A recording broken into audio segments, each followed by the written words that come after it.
नमः शिवाय। हर हर महादेव। आज हम आपको सुनाएंगे नाग पंचमी की पूरी कथा, जिसे नाग पंचमी के दिन सुनने से नाग देवता आपके और आपके परिवार की सदैव रक्षा करते हैं। आपसे प्रार्थना है कि इस कथा को पूरा अवश्य सुने, क्योंकि अधूरी कथा सुनने से दोष लगता है। और कथा शुरू होने से पहले हमारे चैनल को सब्सक्राइब करके एक बार कमेंट्स में दिल से हर हर महादेव जरूर लिखें। तो आइए शुरू करते हैं नाग पंचमी की कथा। श्री गणेशाय नमः। प्राचीन काल में एक सेठ जी के 7 पुत्र थे। उनके 7 पुत्रों के विवाह हो चुके थे। उन सेठ के सबसे छोटे पुत्र की पत्नी श्रेष्ठ चरित्र की विदुषी और सुशीला थी, परंतु उसका कोई भाई नहीं था। एक दिन घर की बड़ी बहू ने घर लीपने को पीली मिट्टी लाने के लिए सभी बहुओं को उनके साथ चलने को कहा, तो सभी बहुएं धलिया और खुरपी लेकर मिट्टी खोदने लगी। तभी वहां एक सर्प निकल आया, जिसे बड़ी बहू खुरपी से मारने लगी। ये देखकर छोटी बहू ने बड़ी बहू को रोकते हुए कहा, मत अंत करो इसका, ये बेचारा निरपराध है। ये सुनकर बड़ी बहू ने उस सांप पर प्रहार करने बंद कर दिए और वो सांप एक ओर जाकर बैठ गया। तब छोटी बहू ने उस सांप से कहा, हम सब अभी लौट कर आती हैं, तुम यहाँ से जाना मत। ये कहकर वो सबके साथ मिट्टी लेकर घर चली गई और वहाँ काम काज में फंसकर सर्प से जो वादा उसने किया था उसे वो भूल गई।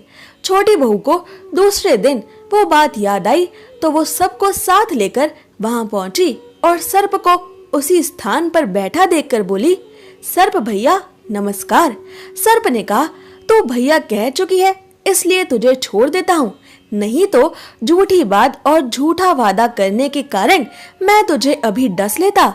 इस पर छोटी बहू बोली, भैया मुझसे भूल हो गई, मैं उसकी क्षमा मांगती हूँ। तब सर्प बोला, अच्छा तू आज से मेरी बहन हुई और मैं तेरा भाई हुआ, तुझे जो मांगना हो मांग ले। तब छोटी बहू बोली, भैया मेरा कोई नहीं है, मेरा अपना कोई भाई भी नहीं है, अच्छा हुआ जो तू मेरा भाई बन गया। कुछ दिन व्यतीत होने पर वो सर्प मनुष्य का रूप रखकर उस छोटी बहू के घर आया और बोला कि मेरी बहन को भेज दो। सबने कहा कि इसका तो कोई भाई नहीं था। तो वो आदमी का रूप धरकर आया हुआ सांप बोला, मैं दूर के रिश्ते में इसका भाई हूँ, बचपन में ही मैं बाहर पढ़ने चला गया था। उसके विश्वास दिलाने पर घर के लोगों ने छोटी बहू को उसके साथ भेज दिया। उसने मार्ग में बताया, मैं वही सर्प हूँ, इसलिए तू डरना मत और जहाँ चलने में कठिनाई हो वहाँ मेरी पूंछ पकड़ लेना। छोटी बहू ने सांप के कहे अनुसार ही किया और इस प्रकार वो उस सांप के घर में पहुंच गई। वहां के असीम धन ऐश्वर्य को देखकर छोटी बहू तो चकित ही हो गई। एक दिन सर्प की माता ने छोटी बहू से कहा कि मैं एक काम से बाहर जा रही हूँ, तू अपने भाई को ठंडा दूध पिला देना। पर छोटी बहू को ये बात ठीक से ध्यान नहीं रही और उसने अपने सर्प भाई को गर्मा गर्म दूध पिला दिया, जिससे उस सांप का मुख जल गया। ये देखकर सर्प की माता छोटी बहू पर बहुत क्रोधित हुई, परंतु सर्प के समझाने पर वो शांत हो गई। तब सर्प ने कहा कि बहन को अब उसके घर भेज देना चाहिए। तब सर्प और उसके पिता ने उसे बहुत सा सोना, चांदी, हीरे जवाहरात, वस्त्र आभूषण आदि देकर उसके ससुराल पहुंचा दिया। इतना ढेर सारा धन देखकर बड़ी बहू ने छोटी बहू से ईर्ष्या से कहा, भाई तो बड़ा धनवान है, तुझे तो उससे और भी अधिक धन लाना चाहिए। सर्प ने ये वचन सुना तो सब वस्तुएं सोने की लाकर अपनी छोटी बहन को दे दी।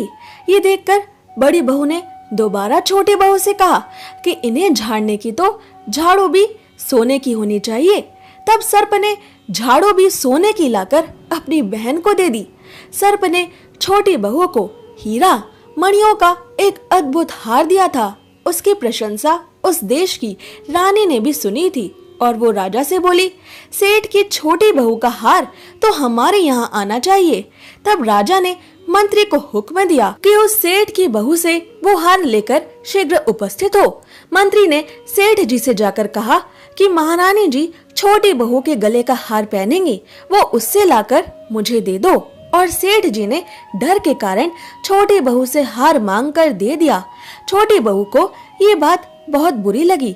उसने अपने सर्प भाई को याद किया और उनके आने पर उनसे प्रार्थना की कि भैया, रानी ने मेरा हार छीन लिया है, तुम कुछ ऐसा करो कि जब वो हार उसके गले में रहे तब तक के लिए वो सर्प बन जाए, और जब वो ये हार मुझे लौटा दे तब वो हार दोबारा हीरो और मणियों का हो जाए। सर्प ने ठीक वैसी ही माया रची। जैसे ही रानी ने वो हार पहना वैसे ही वो हार भयंकर सर्प बन गया। ये देखकर रानी चीख पड़ी और रोने लगी। ये देखकर राजा ने सेठ के पास खबर भेजी कि छोटी बहू को तुरंत भेजो। सेठ जी डर गए कि राजा ना जाने छोटी बहू के साथ क्या करेगा। वो स्वयं छोटी बहू को साथ लेकर राजा के दरबार में उपस्थित हुए। राजा ने छोटी बहू से पूछा, तूने क्या जादू किया है? मैं तुझे दंड दूंगा। छोटी बहू बोली, राजन, धृष्टता क्षमा कीजिए, पर ये हार ही ऐसा है कि ये मेरे गले में हीरो और मणियों का रहता है और दूसरे के गले में सर्प बन जाता है। ये सुनकर राजा ने वो सर्प बना हार उसे देकर कहा कि अभी इसे मेरे सामने पहन कर दिखाओ। छोटी बहू ने जैसे ही उस हार को पहना तो वो हार वैसे ही हीरो मणियों का हो गया। ये देखकर राजा को छोटी बहू की बातों पर विश्वास हो गया और उसने प्रसन्न होकर उसे बहुत सी मुद्राएं भी पुरस्कार के रूप में दी। छोटी बहू अपने हार और इन सभी पुरस्कारों के साथ घर वापस लौट आई। उसके धन को देखकर बड़ी बहू ने ईर्ष्या के कारण छोटी बहू के पति के कान भरने शुरू कर दिए। उसने छोटी बहू के पति को सिखाया कि छोटी बहू के पास ना जाने कहां से धन आया है। ये सुनकर छोटी बहू के पति ने अपनी पत्नी को बुलाकर कहा, ठीक ठीक बता कि ये धन तुझे कौन देता है।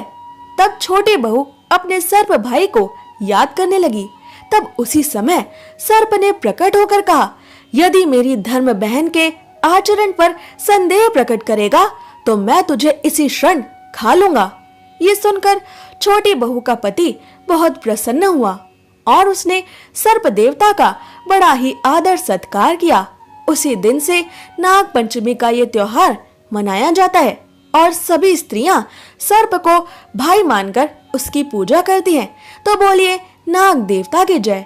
अब सुनिए नाग पंचमी का महत्व, जिसे सुने बिना नाग पंचमी की ये कथा पूरी नहीं मानी जाती है।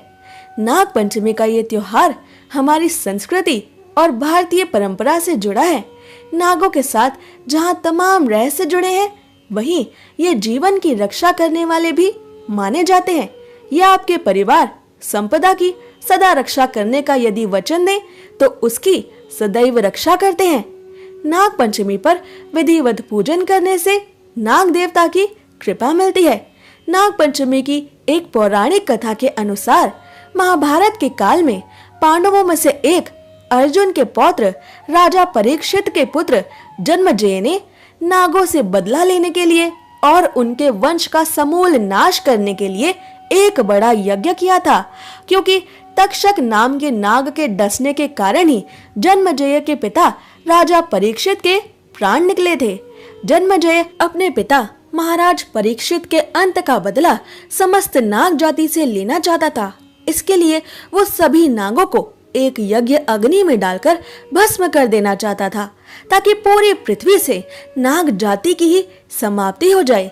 राजा परीक्षित के पृथ्वी से चले जाने के कारण ही कलयुग पृथ्वी पर हावी होने लगा था। इस बात का भी जन्मेजय में अत्यधिक क्रोध था। जन्मेजय के इस यज्ञ को ऋषि जरत्कारु के पुत्र आस्तिक मुनि ने आकर रोका था और सभी नागों की, समस्त नागवंश की उन्होंने रक्षा की थी। जिस दिन आस्तिक मुनि ने सभी सांपों की यज्ञ में भस्म हो जाने से रक्षा की थी, वो दिन सावन की पंचमी तिथि का माना जाता है।